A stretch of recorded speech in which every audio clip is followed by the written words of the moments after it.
Bonjour à tous, aujourd'hui, il s'agit d'un animé appelé Amagami-Sanchi no Musubi. Avant de regarder la vidéo, abonnez-vous à la chaîne et appuyez sur le bouton j'aime. Oryu est un perdant sceptique qui ressemble à un Nanami dégonflé jusqu'à ce qu'il emménage avec 3 sœurs du temple et doivent choisir laquelle séduire. Tout commence lorsqu'il arrive au sanctuaire.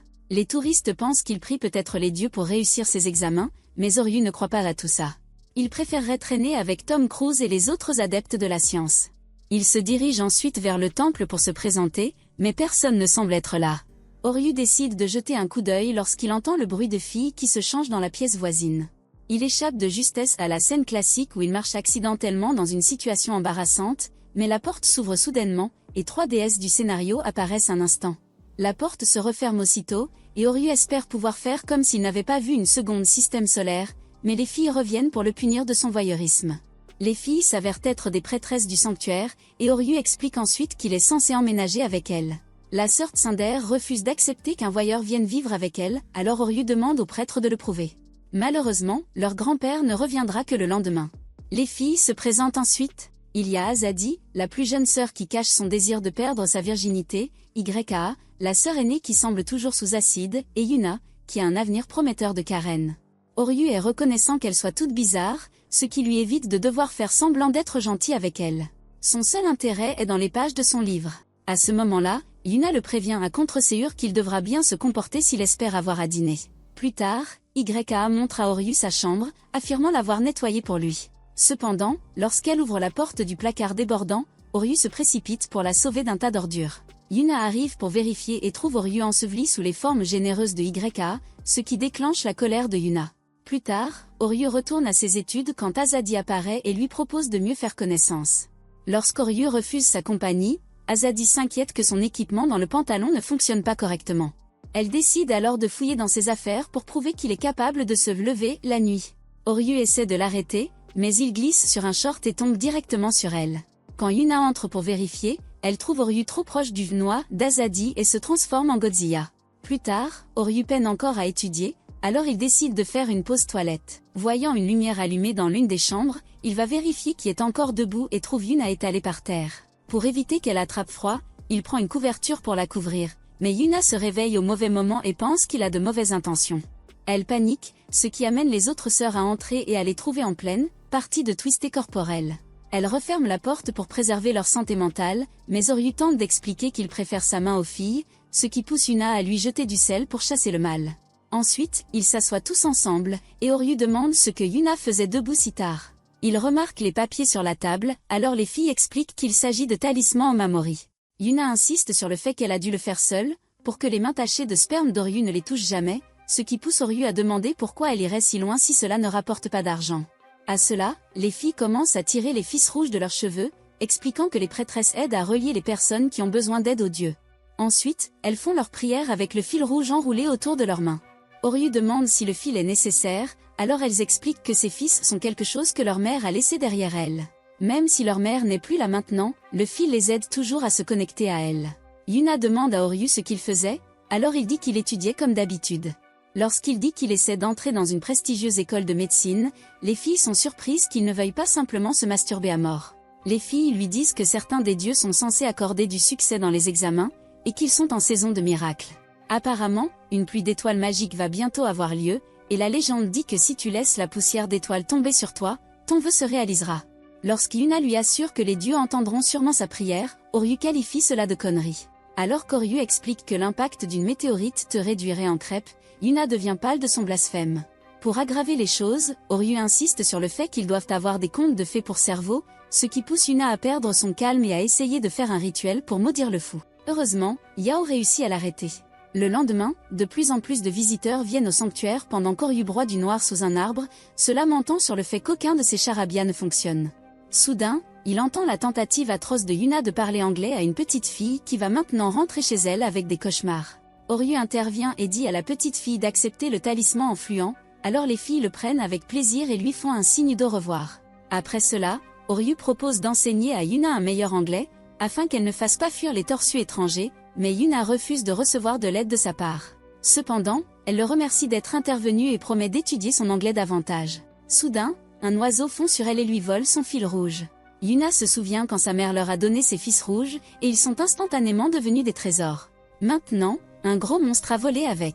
Plus tard, Yuna a l'air déprimée car elle ne l'a pas encore retrouvé, alors ses sœurs la rassurent en disant que les dieux les aideront sûrement à le retrouver plus tard.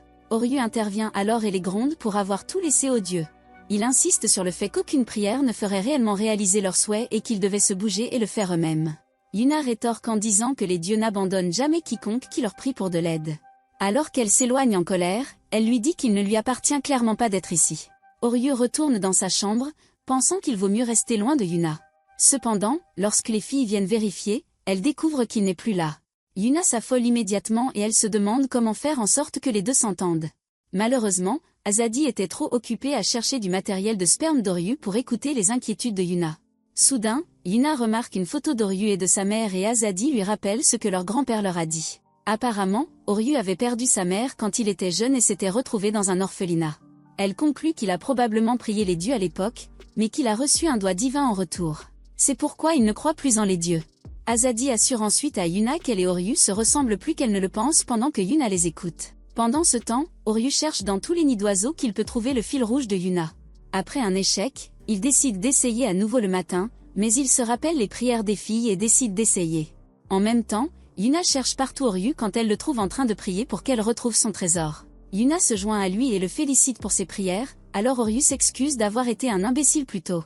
Yuna s'excuse aussi et lorsqu'elle voit ses mains sales, elle lui dit que puisqu'il a un peu de respect pour les dieux, il peut vivre au sanctuaire. Juste à ce moment-là, les filles apparaissent, soulagées de les trouver, bien qu'Azadi soit convaincu qu'ils se sont secrètement frottés à Tabou. Ils retournent ensemble à la maison et conviennent que si un miracle se produit, ils pourront retrouver le fil rouge. À ce moment-là, Oryu est choqué de voir la pluie d'étoiles magiques se produire, alors il la regarde tous avec surprise. Cependant, Oryu réalise que ce n'est qu'une pluie de météores et de cerisiers en fleurs, tombant en même temps. Voilà pour les miracles. Les filles se demandent combien de temps Oryu est coincé dans son attitude et lui demandent si la vue devant lui n'est pas aussi belle qu'un miracle. Oryu finit par accepter et pendant qu'il parle, le fil rouge de Yuna est retiré d'un nid d'oiseau et tombe sur elle. Le lendemain, le prêtre Chidori arrive enfin, alors les filles lui disent que tout va bien dans son absence. Chidori accueille alors Oryu et explique qu'une fois qu'il se mariera, il prendra le rôle de prêtre. Lorsqu'Oryu demande de quoi il parle, le vieux lui dit qu'il va se marier et partager le lit avec l'une de ses petites filles.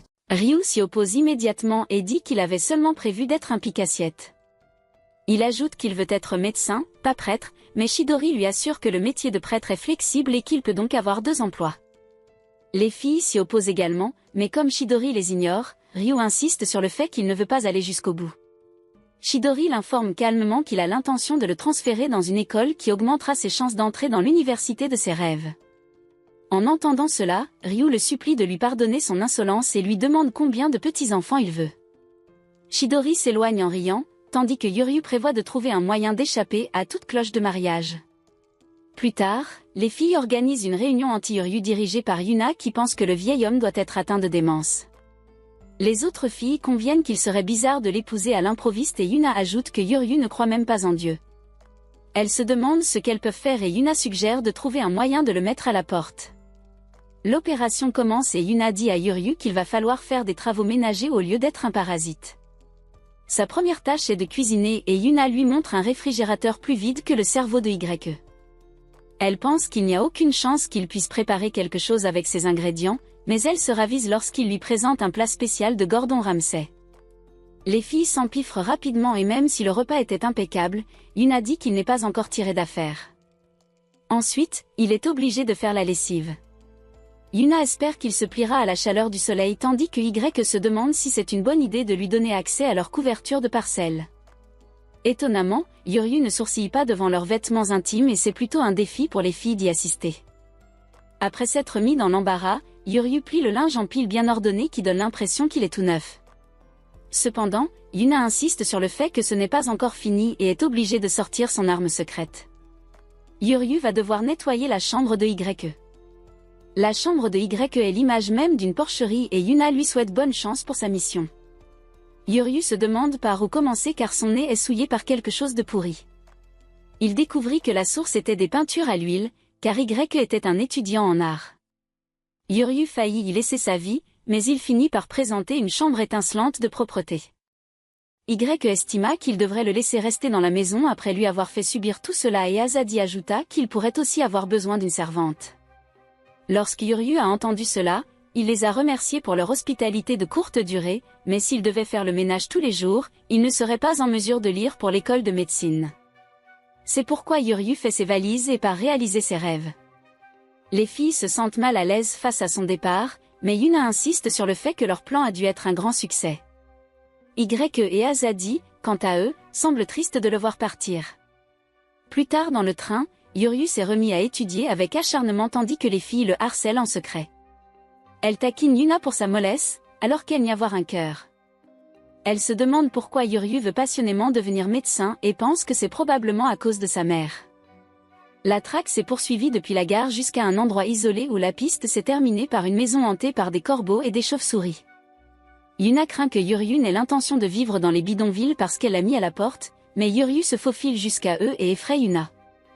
Il se demande ce qui se passe avec tous les enfants pendant que ceux-ci essaient de nommer les planètes sur leur poitrine. Yuryu leur demande ce qu'ils font là mais il est interrompu par le propriétaire de la maison et le docteur Baeru. Ils entrent et Mahiru explique qu'elle dirige l'orphelinat Miracle Garden. Elle remercie les filles d'avoir accueilli un mauvais payeur comme Yuryu et dit qu'elles sont trop belles pour être ses futures épouses. Elle leur assure que Yuryu a de bonnes qualités et le taquine en lui disant que c'est à cause d'elle qu'il veut devenir médecin. Yuryu l'arrête avant qu'elle ne mentionne ce qu'il fait la nuit, puis il insiste sur le fait qu'il ne retournera pas au sanctuaire et qu'il ne les épousera pas. Mahiru lui arrache la bouche et le menace, lui rappelant les ficelles qu'elle a tirées pour qu'il soit placé dans une famille d'accueil. Ensuite, les enfants se précipitent vers Yuryu pour lui montrer leur grue en papier et lorsqu'Yuryu a l'air surpris, une autre fille nommée Shireti surgit. Yuryu se demande ce qu'elle fait là, mais elle répond qu'elle n'est que de passage. Les filles se demandent qui elle est et Yuryu leur explique que c'est une amie d'enfance qui vivait là aussi. Azadi parie que c'est à cause de Yuryu qu'elle s'habille comme un garçon, mais Yuna lui dit d'arrêter. L'un des enfants montre sa grue en papier aux filles et dit que c'est pour sa mère. Mahiru explique alors qu'il s'occupe aussi des parents dont la maladie les empêche de s'occuper de leurs enfants. C'est pourquoi il fabrique des grues en papier sur des ficelles pour les leur envoyer. Les filles trouvent l'idée géniale, mais Yuryu trouve que c'est une perte de temps. Yuna lui dit qu'il a tort et demande aux enfants de l'ignorer pendant qu'elle les aide à faire leurs grues. Au bout d'un moment, les filles présentent une épave. La grue de Y en faisait beaucoup trop. Yuna est trop lente avec elle et Azadi est trop maladroite. Les enfants se rassemblent et disent à Yuryu que les filles sont un gaspillage de planètes jumelles et lui demandent de les aider. Yuryu ne résiste pas à leur appel et les aide à faire 1000 grues en papier. Les filles s'émerveillent de son talent, tandis que Yuryu regrette de perdre son temps précieux avec des enfants qui crient. Cependant, lorsqu'il entendit un enfant se demander si la grue aiderait vraiment sa mère à aller mieux, cela déclencha un souvenir de son passé. Il a attrapé la grue en papier et l'a tendue à l'enfant, lui assurant que lorsque les médecins verraient les breloques, ils feraient de leur mieux. Le garçon s'est alors immédiatement réjoui. Mahiru est entré et a dit aux filles que Yuryu était si doué pour les grues en papier parce qu'il en avait plié des milliers pour sa mère. C'est pourquoi il est celui qui comprend le mieux les enfants. Les filles réalisent que Yuryu veut devenir médecin à cause des enfants, alors Shiradi ajoute que Yuryu a toujours été là pour eux lorsqu'ils étaient anxieux ou tristes. Mahiru attire alors l'attention des filles et leur dit de bien s'occuper de Yuryu. Plus tard, les filles continuent de jouer dehors avec les enfants, tandis que Mahiru félicite Yuryu d'avoir trouvé 3 dames du sanctuaire. Cependant, Yuryu déplore qu'elle lui ait demandé de faire toutes les tâches ménagères, ce qui l'a empêché d'étudier. Mahiru dit que Yuryu a toujours été capable de faire beaucoup de choses avec ses mains, mais que sa bouche a eu du mal à suivre. Cependant, elle lui assure que ces 3 filles ont fait tout ce chemin parce qu'elles tiennent à lui et qu'il ferait une erreur s'il pensait qu'il n'était pas le bienvenu. Elle lui rappelle alors qu'il était enfant et qu'il voulait l'aider à faire les tâches ménagères ou à s'occuper des enfants. Mahiru lui avait dit qu'elle était contente de tout faire elle-même. Yuryu sourit et décide de ne plus se plaindre, quitte à tout faire comme elle. Mahiru approuve et lui souhaite bonne chance. Plus tard, les filles taquinent Yuryu parce qu'il a le béguin pour Mahiru, mais il leur dit de fermer leur gueule et leur explique qu'il lui doit la vie. Il s'excuse ensuite d'avoir été égoïste et d'avoir quitté la maison comme ça. Il propose de faire toutes les tâches ménagères qu'ils veulent, mais Yuna lui dit qu'ils deviendront paresseux s'ils font ça, alors il propose tous de les aider puisqu'ils font partie de la famille maintenant. Yuryu accepte volontiers, mais les filles s'avèrent être de mauvaises ménagères. La chambre de YE est revenue à la case départ en moins d'un jour. Asahi n'a pas compris le concept d'utilisation d'une ligne, et Yuna peut regarder la peinture sécher plus vite qu'elle ne peut cuisiner. Yuryu se rendit compte qu'il n'y avait plus d'espoir pour ce trio de tête en l'air.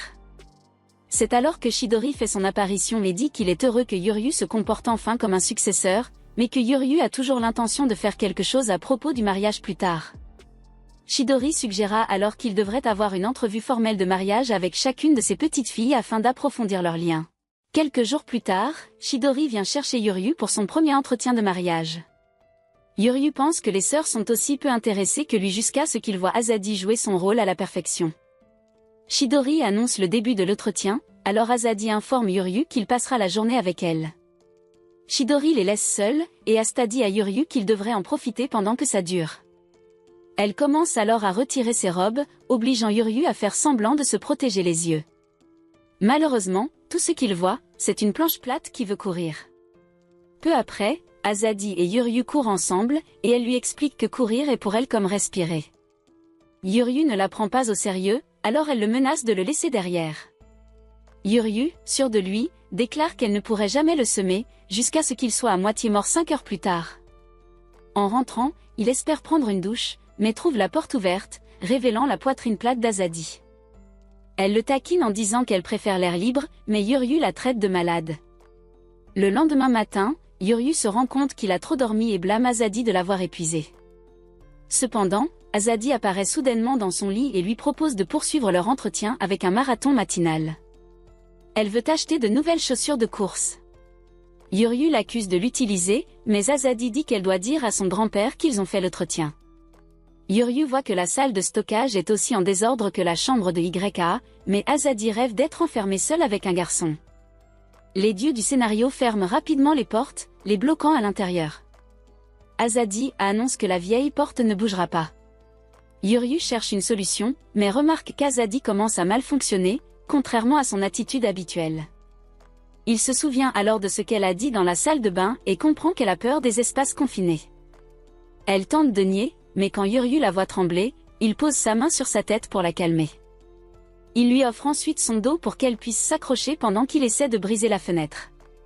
Plus tard dans la matinée, Yuryu réussit enfin à créer une ouverture assez grande pour passer. Quelques instants plus tard, Azadi remarque les mains meurtries de Yuryu et est touché par son courage jusqu'à ce qu'il réalise à quel point la pièce est haute et commence à hésiter. Finalement, il descend et ouvre la porte pour Azadi, qui a l'audace de se moquer de lui pour avoir une phobie. Alors qu'ils partent, Azadi le remercie de son aide, et Yuryu se retourne pour lui dire qu'en y réfléchissant, elle a parfois un côté enfantin. Azadi devient rouge comme ton vieux bulletin de notes et le nie, mais soudain, Ya et Azadi arrivent en courant pour lui demander où elle a été toute la matinée. Azadi leur raconte qu'elle a passé une nuit inoubliable avec Yuryu, déclenchant la jalousie de Yuna. Un jour, Yuryu se prépare à affronter Yuna, mais lorsqu'il la voit en mode épouse parfaite, il se demande si le monde touche à sa fin. Ils se promènent ensemble, et Yuna agit de manière inhabituellement douce et gentille. Yuryu se demande qui est cette personne et ce qu'elle a fait de Yuna, jusqu'à ce qu'il la voie chasser un chat d'un simple geste de la main. Plus tard, Yuryu demande à Yuna pourquoi elle se comporte étrangement. Soudain, Yuna le pousse au sol et essaie de le séduire, mais Yuryu la repousse en insistant qu'il ne voulait pas faire de bébé craqué. Yuna redevient enfin elle-même et explique qu'elle fait tout cela pour le bien du sanctuaire. Elle part ensuite cueillir des fleurs, et les autres filles disent que c'était difficile à regarder. Plus tard, Yuryu essaie de demander aux filles pourquoi Yuna en fait tellement si elle le déteste vraiment. Les filles révèlent alors que Yuna essaie simplement de les protéger du destin funeste de devoir épouser le visage laid de Yuryu. Apparemment, elle a toujours été ainsi, alors Yuryu demande aux filles ce que Yuna aime. Plus tard, Yuryu dit à Yuna de se changer pour qu'ils puissent continuer leur entretien. Il l'emmène dans un café à chats, et bien qu'elle tente de nier être une amoureuse secrète des chats, elle ne peut s'empêcher de leur faire des petits bruits. Elle propose soudain de partir, mais quand Yuryu lui rappelle qu'ils viennent d'arriver, elle répond qu'elle ne peut pas se permettre d'être paresseuse. Yuryu lui dit que les filles s'inquiètent de la voir se surmener pour le sanctuaire, mais Yuna insiste que c'est sa mission. Yuryu se sent proche de son dilemme, mais il lui rappelle que ses sœurs comptent aussi, et qu'elle devrait considérer ses moments de repos comme faisant partie de sa mission. Yuryu propose d'oublier ses études et de jouer avec les chats pour le reste de la journée, alors Yuna se détend et commence à s'amuser avec les chats. Plus tard, Yuna dit qu'elle a besoin de temps pour s'occuper de ses sœurs, et Yuryu admet que c'est plutôt addictif. Yuna lance ensuite une poupée aux filles et les remercie de l'avoir aidé à se détendre. Quand Yuna agit de manière étrangement douce et calme, Yuryu demande si elle a un parasite cérébral qui la fait revenir aux paramètres d'usine, et elle lui jette du sel dessus. Le lendemain, Yuryu attend son dernier entretien avec YAE, mais comme elle prend tout son temps, il monte à l'étage pour lui demander pourquoi. Il la surprend en train de se changer et s'enfuit avec un saignement de nez. Cependant, quand il lui demande pourquoi elle met autant de temps, elle lui assure qu'elle sera prête dans une seconde. Une semaine passe, et Yuryu revient prêt à la presser, mais il découvre qu'elle est déjà partie. Quand il interroge les filles, elles n'ont aucune idée d'où elle est allée, et quand Yuna commence à paniquer, Yuryu essaie de découvrir où elle pourrait être. Plus tard, Yuryu trouve YAE en train de dessiner au sanctuaire Inari et lui demande ce qu'elle fait. Quand YAE lui demande comment il l'a trouvée, il lui répond que le dessin de renard effrayant l'a un peu trahi. Il insiste ensuite pour savoir pourquoi elle a esquivé l'entretien. YAE lui demande s'il a vraiment un béguin pour elle. Quand il lui dit d'arrêter, elle répond que c'est un secret et lui assure qu'il le découvrira probablement bientôt. YAE suggère qu'ils fassent l'entretien au sanctuaire, alors ils prennent des photos et se comportent comme des touristes.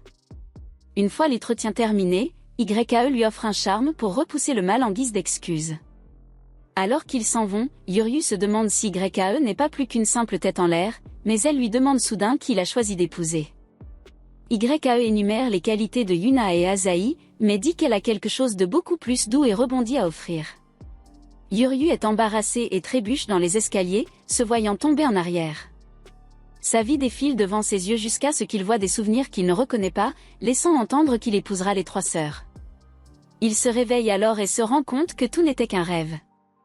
Commentez, j'épouserai les 3, si vous voulez une partie 4. Et si vous aimez les récaps d'animes comme celui-ci, regardez cette vidéo juste ici.